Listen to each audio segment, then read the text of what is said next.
La vida de los judíos influyeron tanto en la vida de los judíos que era muy difícil de hacer la diferencia, porque en cuanto a práctica de religión, pues en un principio quizás pudieron mantenerse pues en la creencia del Dios de Abraham, ¿no? De Isaac y de Jacob, una vez que ya están en Egipto. Han pasado las generaciones, pero no tienen relación con este Dios, del Dios de Abraham, de Isaac y de Jacob, y cuando están en Egipto, pues se amoldan a esa cultura, a esa lengua, a esas creencias. Ellos tienen una esperanza de que por causa de la opresión que están viviendo con el segundo faraón, porque con el primer faraón, mientras tuvo José, hubo paz, hubo felicidad y tenían libertad. Cuando, por ejemplo, en el libro del Éxodo, o en hebreo Semot, que es el más correcto, ya que la palabra Éxodo significa salida, para hacer énfasis a el éxodo, a la salida del pueblo cuando salen con Moisés. Pero Semot es más el fidedigno y el más bíblico, porque Semot significa los nombres. ¿Los nombres debido a qué? Por ejemplo, cuando empieza el libro del Éxodo, empieza con una biografía de todos los personajes que entran con Jacob. Y empieza a hablar de Jacob, de los hombres que entran, alrededor de 72 personas. Y da los nombres de todas las personas. Y es por eso que se llama Semot, que significa los nombres. Cuando entra y José le presenta pues a Faraón, su padre y su familia, claro, esta gente que vienen del desierto, que vienen de campo, que son malolientes, que huelen a campo, que huelen a animales, venían con un gran séquito de animales, pues eran para los egipcios, que son estrictamente escrupulosos, higiénicos y tienen una cultura distinta, pues eran clasificados como personas de segunda categoría. Entonces, por amor a José, se les permita que vivan en el delta del río Nilo, en un pueblecito que hay, que se le llama Gosen o Gosén, y allí viven los que supuestamente más tarde se le van a llamar los hebreos. O mejor dicho, ahí ya empiezan a llamarse, no, aún no. Luego más tarde se le llamarán los hebreos, pero digámosle que son hebreos y están viviendo allí. Y están allí y ellos se dedican pues a la agricultura, al campo, al ganado. Evidentemente el olor pues era algo notable. Ellos constantemente se depilaban, se rasuraban y se exfoliaban todo el cuerpo para no tener el vello corporal y estar limpios, tanto hombres como mujeres. Estos hombres más bien velludos, sudorosos, malolientos, pues eran permitidos por ellos. Ellos querían, por ejemplo, que en el río Nilo era un río sagrado, dedicado y creado por sus dioses, y que allí pues yacían muchísimos cocodrilos y caimanes. Y en el norte del río Nilo, cuando veían a lo lejano que el tiempo empezaba a oscurecerse, porque se aproximaba una nube oscura y que iba a llover, ya tenían prohibido salir de sus casas, porque decían que viene el dios de la muerte.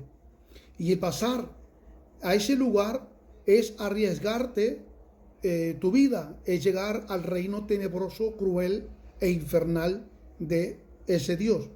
Entonces, esa es la creencia que vivían constantemente los hebreos, porque estaban allí y empezaron a adoptar estas ideas. Esta nube, que cuando llegaba oscura, espesa, y empezaba a llover, a esta nube, si no mal recuerdo, se le llamaba el dios Num. El dios Num era el dios de la vida, porque cuando llovía, pues hacía caer el agua a la tierra, y de la propia tierra hacía germinar las florecillas y daba vida. Pero antes de llover era la muerte. Fijaros qué contraste, viene la muerte, pero cuando llueve está dando vida.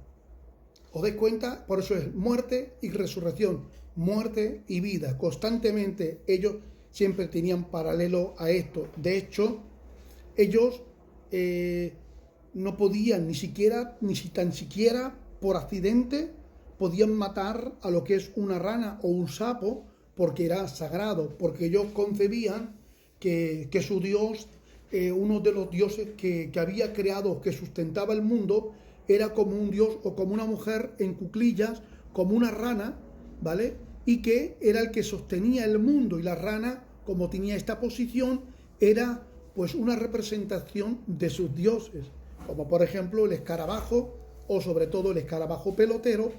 Ustedes veis, por ejemplo, en los documentales de televisión de animales, que estos escarabajos pues empiezan a andar y van hacia los excrementos de los elefantes, de los caballos, de rinocerontes, de antílopes, y empiezan a tomarlos y empiezan a hacer como una especie de pelota y empiezan a rodarlo. A medida que van rodándolo, el excremento, la bolita, se va haciendo cada vez más grande, porque se va adhiriendo más porquería. Nos preguntaremos que para qué, porque ellos luego lo entierran dentro de su propio nido, bajo tierra, y allí dentro eclosionan sus larvas, sus criaturas, y lo tapan todo. Por un tiempo parece ser que no hay nada, que todo es pudredumbre y todo es muerte, pero de lo más recóndito de esa muerte, de esa oscuridad, de esa suciedad, empiezan a eclosionar las larvas y salen unos bichitos, unos animales que han estado durante todo el tiempo alimentándose de esa suciedad, de esa materia pues, orgánica que han desechado los animales, y cuando salen como pequeños escarabajos, y ellos decían, de la muerte ha salido vida. Por eso a los escarabajos lo tenían siempre como amuleto y pintado por todas partes con pinturas de relieve, porque ellos decían que eran características de su Dios, que representa la muerte y también la resurrección. Por eso podéis ver que en todas las películas donde sale pues una escena de Egipto, siempre salen escarabajos. ¿Salen por qué? Porque representa a su Dios, y representa muerte y representa resurrección. Pues esto es lo que estaban conviviendo los hebreos, los judíos, estaban viviéndolo y estaban pues de alguna manera asumiéndolo. Ahora vemos que cuando Moisés, para ir alargando el tema, pues descubre que él es hebreo, que él es judío, mejor dicho, y que no es de Egipto propio.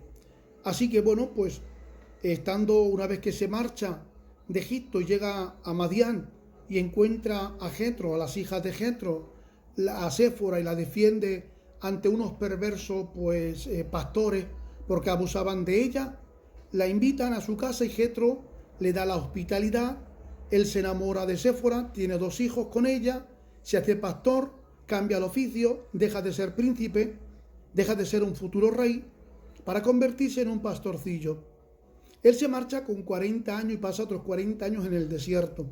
En estos 40 años en el desierto va a experimentar algo, que va a experimentar sentimientos nuevos y nuevas experiencias, como por ejemplo ser padre, ser esposo, ser yerno y ser pastor. Son las cualidades esenciales que ha tenido que aprender en el desierto, porque ahí lo estaba preparando Dios en el silencio sin que él lo supiera, y aparece Dios, el ángel de Jehová, en la zarza, en una llama de fuego, y lo llama. Moisés, quítate el calzado porque donde tú estás tierra santa es. Y él pues le pregunta, ¿cómo te llamas? ¿Quién eres? ¿Por qué?